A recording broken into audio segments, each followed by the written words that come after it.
Hello, today we are going to continue the topic of nuclear reactions by talking about what particles as well as what radiations accompany nuclear processes. In Rutherford's experiments, it was discovered that radioactive elements such as uranium, thorium, radium, protactinium and so on have the ability to emit certain kinds of radiation.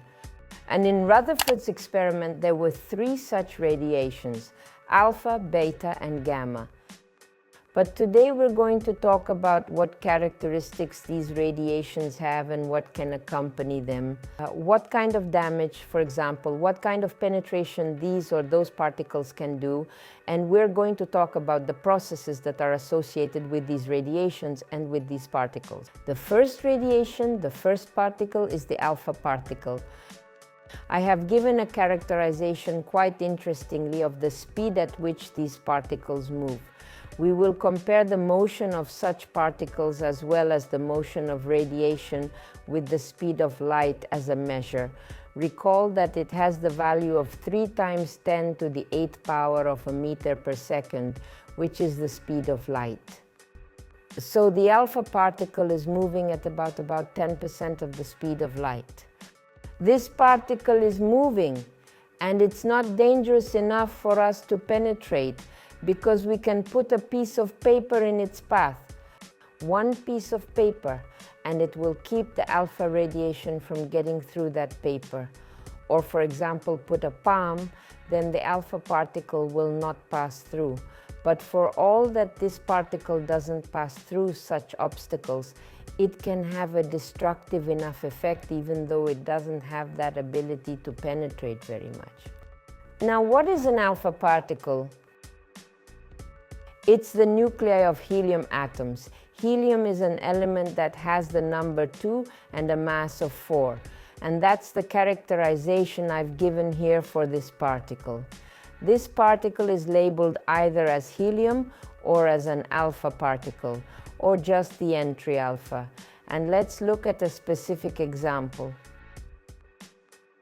In this case, I'd like to show you how the decay that would occur. The decay that comes with the release of an alpha particle. As an example, I have taken the element radium, which has the ability to decay radioactively. To complete such a reaction equation, we need to know the Soddy-Fayence rule. This is a reflection of the law of conservation of mass and energy, which is accompanied by calculations quite simple in this case. So, to write what element the radium will change into, let's sign here our helium. Is the alpha particle 2, 4, and let's see how we count in this case. Since we have the number 88 at the bottom, then in the sum of the numbers obtained on the right side, the particles, we should have 88. Then the element that this decay will produce, 88 minus 2, we get 86. And here, if we look, 226. 4 units are already in helium, so that leaves 222. But since the main thing is the ordinal number of this element or the atomic number, it's easy to see in the Mendeleev table that this turns out to be the element radon. The next particle is a beta particle of charge minus. It moves at a much higher speed, about 90% of the speed of light. This particle, if this is beta minus radiation, that particle is an electron. Strictly speaking, the electron is not a particle of the nucleus. So this radiation is actually a characteristic of the electron only, but these particles do not move from the nucleus. Now this particle has a mass number of 0. Charge minus 1. And let's see where beta minus decay takes our element hydrogen. This is its isotope. Or will be called the third isotope. And let's see where it goes. Then we write down here electron minus 1, 0. and further according to the rules of Sodi and Fayans, we see in this case that we have then, in order to get a sum at the bottom of 1, we have to have an element number at the bottom of 2, because -1 and 2 just give 1. Since there's 3 here and the electron has no mass, then mass 3 is conserved. Then, because it's the number that counts, we get this helium, but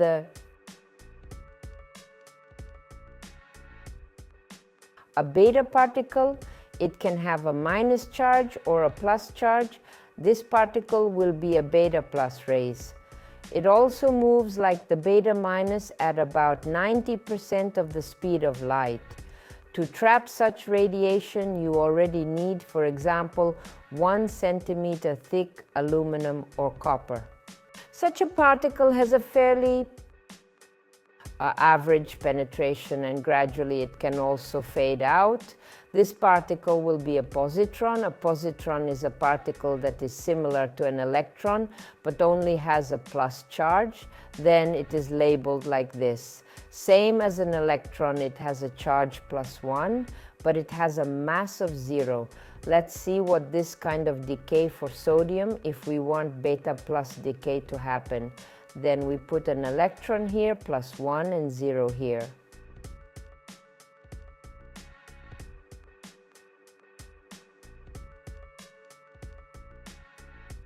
And then by the Sodi-Fayans rule, we see, since we have 11 here and we have +1 for the positron, then to make the total 11, it's not enough to put the number 10 here.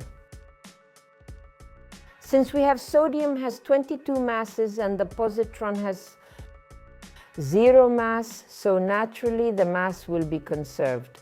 And since it is the atomic number that is most important, we can easily see that this element will be the element neon. That's the element neon.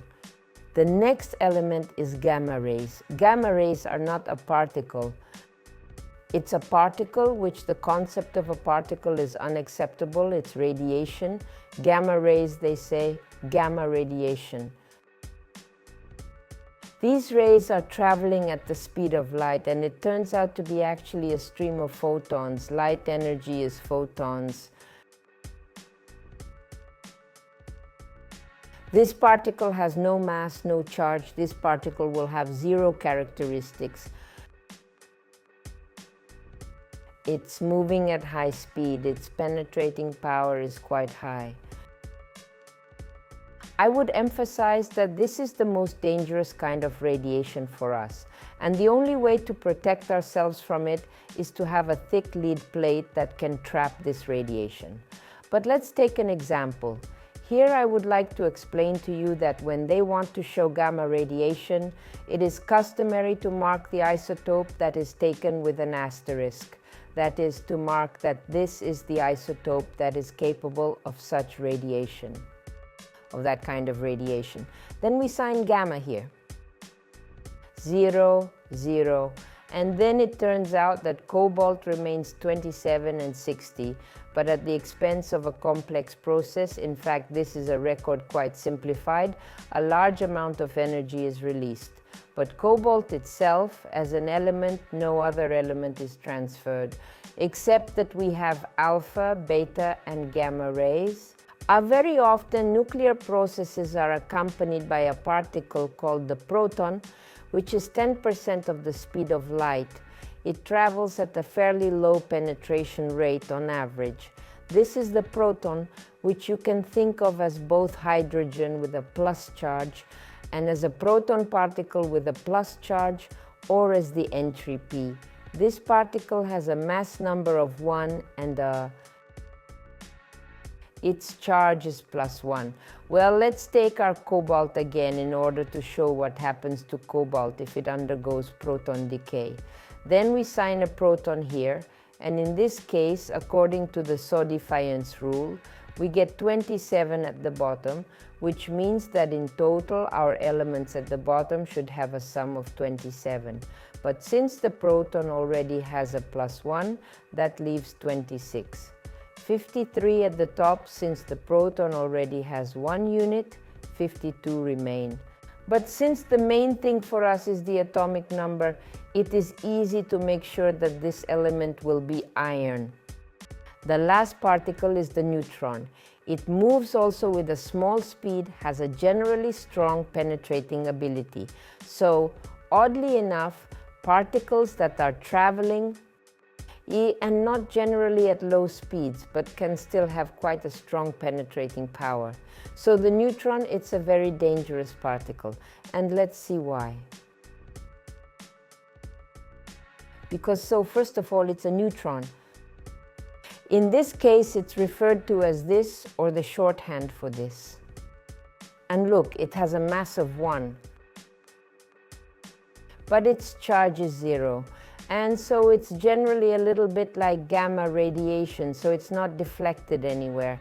That explains its highly penetrating effects. So let's take the Yud example again. So let's say we have neutron decay, then here we write 0, 1. And also by the Sodi-Fayans rule we see we should have a total of 53 left at the bottom. But since the neutron has nothing, we still have 53. 137 on top, and here the neutron already has a 1. So that leaves 130, is 6. And the 53rd ordinal number, we have the same iodine, but it's just another isotope of iodine. So with the help of this decay, we can go from one isotope of one element to other isotopes. Incidentally, that's how you get stable isotopes, which are then characterized as chemical elements, because the discovery of new elements is accompanied by the requirement that such a particle exists for a certain period of time. If it practically doesn't exist, then the element can't be considered to have been discovered. So as you can see, the penetrating effect of each type of radiation is different. It's related to different moments, to the speed of motion, among other things. But let's emphasize that the leader in penetrating ability is, of course, gamma rays. This is the radiation that travels at the highest speed, but there are other characteristics as well.